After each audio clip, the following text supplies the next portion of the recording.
Hello, everyone, and welcome back to the CJ Talk Sports Show. I am your host, Mr. Christian Jones, aka Mr. CJ Talk Sports, and today I am here to finally recap everything about the Giants offseason. I'm going to be giving a slight preview of the Giants schedule, my overall review on what the Giants did in free agency, the draft, everything in between.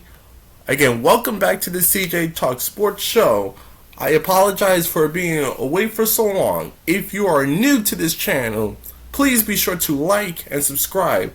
Comment down below on your thoughts and feelings about the Giants offseason as a whole. And let's just get into it. We're going to be doing things a little bit different around here. Got a new camera. Got a new camcorder. I just hired a new editor. So things are going to be looking just a tad bit different on the CJ Talk Sports channel. But that is a discussion for another day. Glad to be back, ladies and gentlemen. First thing starting off, as many of my subscribers know, I am a diehard Giants fan. Have been since the 2010 season.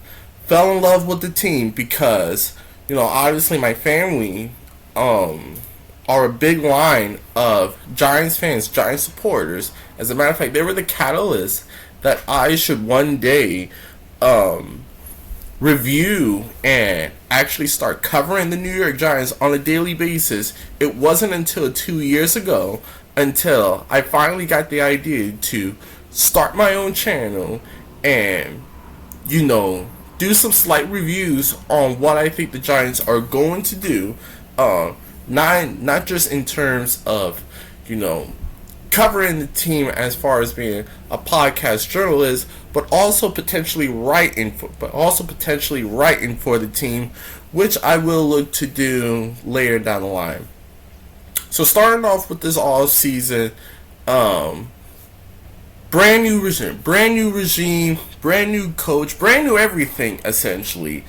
We all know priority number one for this off season is set the foundation for what the Giants are going to do eventually. Regardless of what I think the Giants are going to do as far as the season goes this year, I am projecting them to win about 6 or 7 games, 8 or 9 at the most. But that is irrelevant, in my humble opinion. This year, regardless how good or bad the Giants are going to be, it's all about setting the foundation. Dave Gettleman and that regime sent us literally all to hell. And so, now it's up to Joe Schoen, Brian Daboll, and the inclusion of Joe Schoen's own personnel to clean up this mess that we've been in over the last decade. First things first, there's not a quarterback to be selected in this year's draft. Me personally, I've been a fan of Daniel Jones since college. I've tried to defend and pull for him every way possible. But at the end of the day, even I have to concede, Daniel Jones, even at his best, is a guy. So, again, regardless on how you guys may feel or felt about Daniel, this is not the year to invest in a high pick on a quarterback.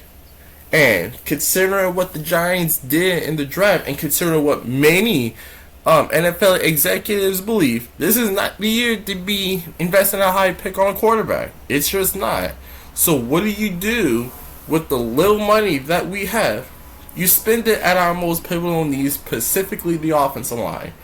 Now, it would have been really easy for me, especially initially when I was doing my scouting as far as potential draft prospects for us to target. Shout out to LGC Productions, aka Mr. Logan Knapp, for getting me hooked up on the Evan Neal, Kayvon Thibodeau train. Now, for most of this all season, I'm thinking there's not a chance in hell that we land these two. And, of course, we got them. I gave those two selections a bona fide A+. But we all know The Giants are not going to be able to fix their offensive line problems within just the draft. They gotta plug some holes in free agency, and I thought they did a fairly good job at it. First landed Mark Lewinsky, who I think is a Pro Bowl level interior offensive lineman. He's gonna slide right into that right guard position and be at least a competent level starter for 2 years, maybe all 3 years of his contract. A sneaky pick that I thought the Giants could potentially land, though the position wasn't where I thought he would wind up playing, was John Feliciano. Solid interior offensive lineman. A guy who has started at multiple positions, played left guard, right guard, but is going to be plugging in at center for us. Again, very interesting pickup. It's only for a 1 year deal. The Giants are still looking into who's going to be their center for the future. And so Feliciano, it's a 1 year flyer type of deal. But all in all, you get yourself two solid interior offensive linemen to start free agency. Good job, Joe Schoen. Good job. Moving on into the draft now. As you saw my reaction on LGC Productions channel, I'm head over heels in love with Evan Neal as a pick. He was not only my favorite offensive tackle in this year's draft, he I thought was the best fit. I mean, as much as I love Aquanu and Cross, those guys are bona fide starting left tackles. And listen, you can make the argument for either one of these three to being the best. Who was the best tackle? But you can't argue as far as who you thought was the best fit. And Evan Neal, I said it right when I first started scouting him, he's a more polished version of Orlando Brown. And where was Orlando Brown's best season? Over on the right side. He was a bona fide superstar playing at right tackle when he was drafted by the Baltimore Ravens. And I think Evan Neal could potentially be a better fit for us, same way Orlando was with Baltimore. So you plug in. So you got your bona fide starter at left tackle in Andrew Thomas, the one good draft pick that Gettleman has done for us. And then you move over on the right side, and you got Evan Neal. Thank you, Dave Gettleman, for training back and stealing Chicago's first round pick. The two good things that you've done for us, as a general manager. You gave us Evan Neal. You drafted Andrew Thomas, and you delivered us Evan Neal, granted unintentionally. Now, I'm sure I'm going to get a lot of flack for given my overall predictions on the Giants. Like I said, I don't really want to get into what's the Giants projecting their NFL schedule. I really don't want to start discussing wins and losses until at least training camp, until I can actually see the team with my own eyes. But just looking at the schedule as a whole and project and analyzing what the Giants did this offseason and just my overall projections on the team, I do think obviously this team is going to be much better. I think they're going to be far more explosive than what they were last year. How can we get any worse? It can only go up from here. I do think Thomas and Evan Neal are going to be our bookends for the next number of years. And I think they're both are going to excel. The interior of the offensive alignment is still has some question marks. But my biggest concern heading into this season is the defense. Now, I love Kayvon Thibodeau and Azeez Ojulari. I think those two are going to be our bona fide elite, star potential edge rushers for years to come. I think Azeez has number one pass rusher written all over him. And Kayvon Thibodeau, I think he's going to be the biggest star in that this city has had in years. Probably even bigger than Odell. And I do think Dexter Lawrence and Leo are gonna have major bounce back seasons. But as much as I was on board with letting Bradbury go, he's not a scheme fit. He's not the same player that he once was 2 years ago, and he makes too much money. So I was perfectly okay with letting James Bradbury go if you had a suitable replacement for him.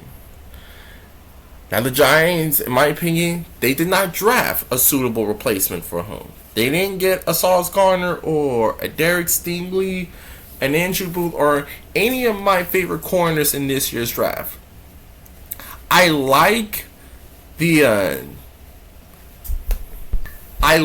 kid Fly that they drafted, I believe, in the 3rd or 4th round in the NFL draft. Solid kid. I think he has the potential to be an elite level player in the slot, but we don't have a true outside corner other than Adoree Jackson. And don't get me wrong, I love Adoree. I think he has the upside to be a number 1 corner, but he hasn't put it all together. The one guy in the secondary that I absolutely trust is Xavier McKinney. And you're asking a lot out of a young safety in a brand new scheme. Who, don't get me wrong, I think Wink is going to do wonders with Xavier McKinney. I think Xavier is going to shine in this scheme. But you're asking a lot of a young safety to be a bona fide Pro Bowl, All-Pro level player when the rest of the secondary around him is just a bunch of It's a bunch of meh as far as the back end goes. And this scheme is not. And this scheme, while I feel like down the road, I'm going to love Wink as far as being a defensive mastermind and just being that ultra aggressive defensive coordinator. Early on, it's going to be a struggle. Like, it's going to be a massive struggle for anyone not named Adoree. And even him, I'm having some huge question marks. So, unless the pass rush, unless Azeez and Thibodeau just turn into superstars, as well as Leo and Dexter right away, this defense is going to be average at best, I feel like. And so, and that's not even addressing the interior of our linebackers, because we don't know what Blake Martinez is going to be coming off of an ACL tear. I think he'll be fine. I think he'll be alright. I think he'll be solid. But the likelihood of Blake returning to Pro Bowl, All-Pro level form after a torn ACL in a brand new defense, highly unlikely in all likelihood. So, I'm just looking at progress as far as year 1 goes. I think this team still has a long way to go to where we're really competing. I say 5 wins bare minimum. Realistically speaking, I can see anywhere between 6 to 8 wins if we catch the right break. As far as the offense goes, the offense I do expect to take a big step up. I think Golladay and Kadarius Toney are going to be really solid. I think they're going to do really well in this new scheme, assuming they can both stay healthy. I think the offensive line, it'll take a minute before they put it all together. Even though I think Neal and Thomas are going to be excellent right out of the gate, but it's, again, the interior of the O-line has a lot to not be desired. And again, even though the schedule does us a few favors, you do have to project. We're not projecting this team moving forward We're projecting this team as far as right now, what we did in the off season, and what this team's track record has been over the years. We have no proven players at all on this team, except maybe Andrew Thomas and Aziz and McKinney. That's it. Barkley isn't proven. Daniel Jones certainly isn't proven. Galladay, Tony, everyone that we thought was going to have a fairly good season last year, wound up just being average, if not below average. So overall, as far as a year one rebuild, Giants get a solid B plus for me. Obviously, I love the head coaching and the GM's hire. Both were my number one picks as far as getting the job. Free agency, I thought we did rather well. I give us a C plus B minus just because of the fact we got two major holes fixed going into the draft. You get two interiors, you get two starting offensive linemen, you address the backup position. You were able to redo some contracts to give us a bit of wiggle room as far as free agency goes. And then the draft, first two picks was a home run. Later in the draft, fairly good. Day two with the kid Wendell Robinson. I actually think he's going to be the biggest surprise for us heading into training camp. I really think Wendell Robinson, especially with Kafka and Brian Dable, I think they're gonna do some very interesting things with Wendell Robinson. Even though, to be fair, did not love the pick right away.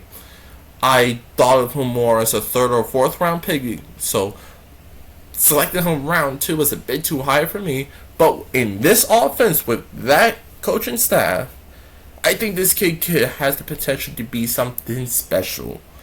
And then late in the draft, I love the Micah McFadden pick. I think he's going to be just an all around train wreck in a good way. As an inside linebacker, as a matter of fact, I'm actually going to predict that he's going to get the starting inside linebacker position next to Blake Martinez, and maybe even be a long-term starter down the road, but we'll see. Late in the draft, I love the DJ Davidson pick. I actually think there's a good possibility that he's our starting that he's one of our starting interior defensive linemen. Joshua Izilu, I think has the potential to be, as a matter of fact, right now he is my pick to get that start and left guard spot. And then the rest, solid depth pieces, Dave Belton, including. So, overall, my review as far as the Giants all season goes, I give Joe Schoen and Brian Dable a solid B plus, maybe an A minus if I'm feeling generous. But again, as far as going into the season goes, I'm not expecting more than 6 or 7 wins. Like, again, maybe we get to 8 or 9 wins if we catch the right breaks.